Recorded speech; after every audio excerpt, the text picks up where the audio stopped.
আসসালামু আলাইকুম। সন্ধে ৭টা, বাংলাদেশ বেতার রাজশাহী। স্থানীয় সংবাদ পড়ছি আব্দুল মান্নাফ আকন্দ। রাজশাহী নগরীর কুমারপাড়ায় অবস্থিত বাংলাদেশ আওয়ামী লীগ মহানগর শাখার পরিত্যক্ত ও ভাঙ্গা দলীয় কার্যালয়ের জায়গায় অর্পিত সম্পত্তির সাইনবোর্ড স্থাপন করেছে জেলা প্রশাসন। আজ রাজশাহী নগরীর ওই স্থানে সাইনবোর্ডটি টানানো হয়। সাইনবোর্ডে জায়গাটিকে ক তফসিলভুক্ত অর্পিত সম্পত্তি হিসাবে উল্লেখ করা হয়েছে।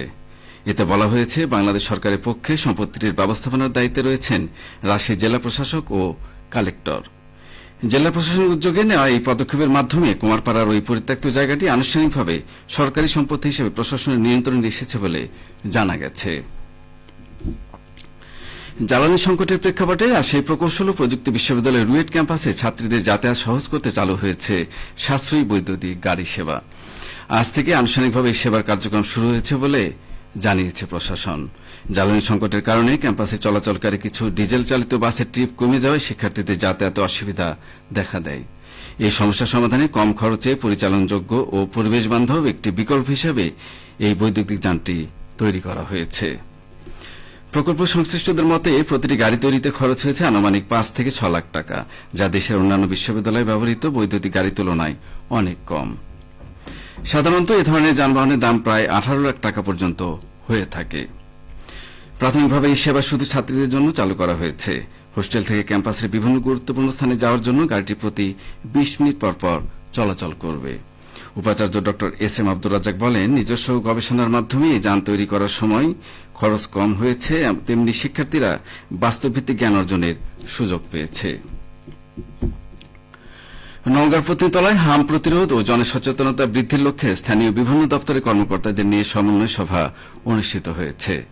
আজ দুপুরে পত্নীতলা উপজেলা স্বাস্থ্য কমপ্লেক্সের সভাকক্ষে অনুষ্ঠিত সভায় সভাপতিত্ব করেন উপজেলা স্বাস্থ্য ও পরিবার পরিকল্পনা কর্মকর্তা doctor S M Khalid Saifullah.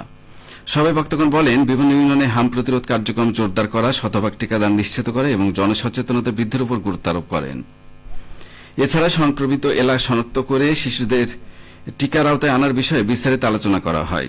এলাকাভিত্তিক সচেতনতা কার্যক্রম জোরদার করা, বাড়ি বাড়ি গিয়ে টিকাদান নিশ্চিত করা এবং উপসর্গ দেখা দিলে দ্রুত নিকটস্থ স্বাস্থ্যকেন্দ্রে যোগাযোগের পরামর্শ দেওয়া হবে।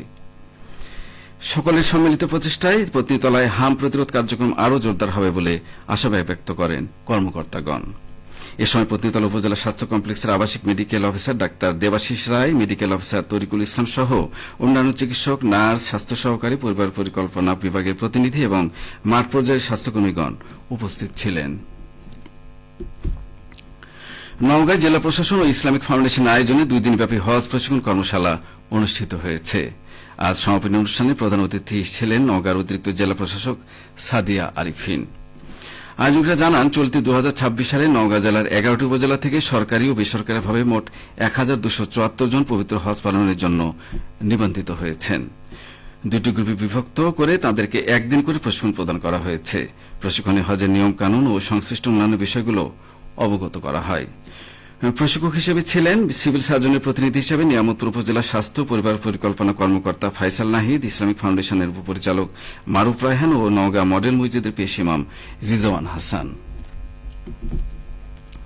সিরাজগঞ্জের উল্লাপাড়ায় বাড়ছে পাটের আবাদ। এবারও ব্যাপক হারে সোনালী আঁশ খাতে ফসলি চাষাবাদ করছে কৃষকেরা। চলতি মৌসুমে উল্লাপাড়া উপজেলায় ১,৬৭০ হেক্টর জমিতে পাট আবাদের লক্ষ্যমাত্রা নির্ধারণ করেছে স্থানীয় কৃষি বিভাগ। ইতোমধ্যে প্রায় ৪০১ হেক্টর জমিতে পাট বীজ রোপণ করা হয়েছে। কৃষকেরা এখন পাট আবাদের জন্য জমি প্রস্তুত, পাট বীজ রোপণ ও পরিচর্যায় ব্যস্ত সময় কাটাচ্ছেন। ভালো ফলনের আশায় অধিকাংশ জমিতে স্থানীয় জাতের পাশাপাশি হাইব্রিড ও উচ্চ ফলনশীল জাতের বীজ রোপণ করা হচ্ছে। উল্লাপাড়া উপজেলা কৃষি অফিসার কৃষিবিদ সুবর্ণা ইয়াসমিন বলেন, লাভজনক হওয়ায় পাট আবাদ বৃদ্ধি পাচ্ছে। ভালো ফলন নিশ্চিত করতে জাত নির্বাচন সহ নানা সহযোগিতা দেওয়া হচ্ছে কৃষি বিভাগ থেকে। সবশেষে আবহাওয়া। আজ রাজশাহীতে সর্বোচ্চ তাপমাত্রা ছিল ৩৩ ডিগ্রি এবং সর্বনিম্ন ২১.৮ ডিগ্রি সেলসিয়াস। সন্ধ্যে ৬টায় বাতাসে আপেক্ষিক আর্দ্রতার পরিমাণ ছিল ৬৪%। রাজশাহী ও পার্শ্ববর্তী এলাকায় আগামীকাল সূর্যোদয় ভোর ৫টা ৫২ মিনিটে। সংবাদ শেষ হল। আমাদের পরবর্তী স্থানীয় সংবাদ প্রচারিত হবে আগামীকাল ৮টা ১০ মিনিটে।